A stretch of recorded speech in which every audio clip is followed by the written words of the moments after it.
Today we're going to take a little trip back in time.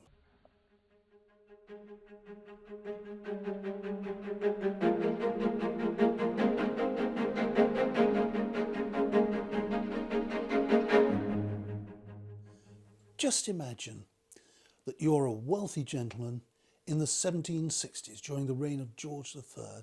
You've been on the Grand Tour, you've been to Rome, you've been all over Italy, you've been to Greece, you might even have been out to see the Middle East, and you've come back to your stately home here in Britain, here in England, and you've got a collection of things that you've picked up along the way. Books, manuscripts, pictures, fossils, stones, heaven knows what. And what are you going to do with all of these wonderful things? Where are you going to house them? Well, in your library, you would have commissioned someone to make a breakfront bookcase just like this.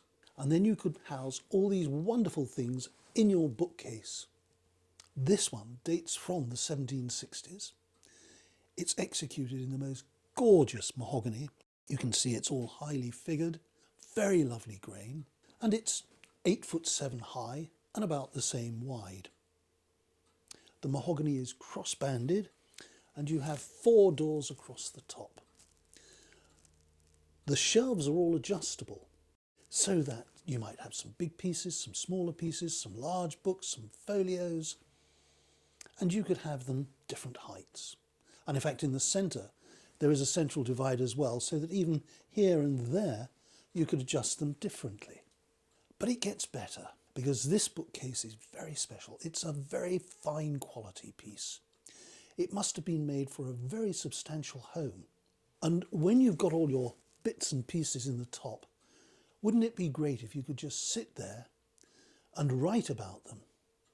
So whoever commissioned this bookcase told the cabinet maker, I want a secretaire drawer in there as well. And he did that. So here we have the secretaire drawer,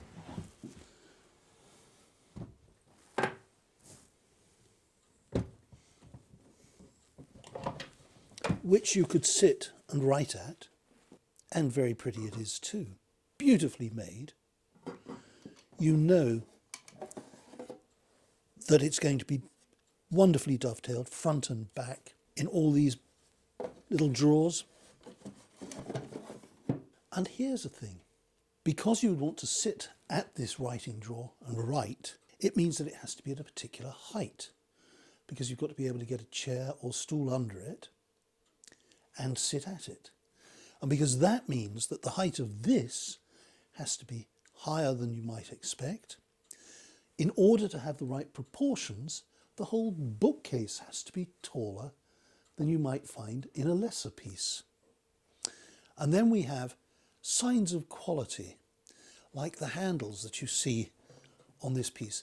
These are the same pattern handles that we see on a number of pieces made by Thomas Chippendale.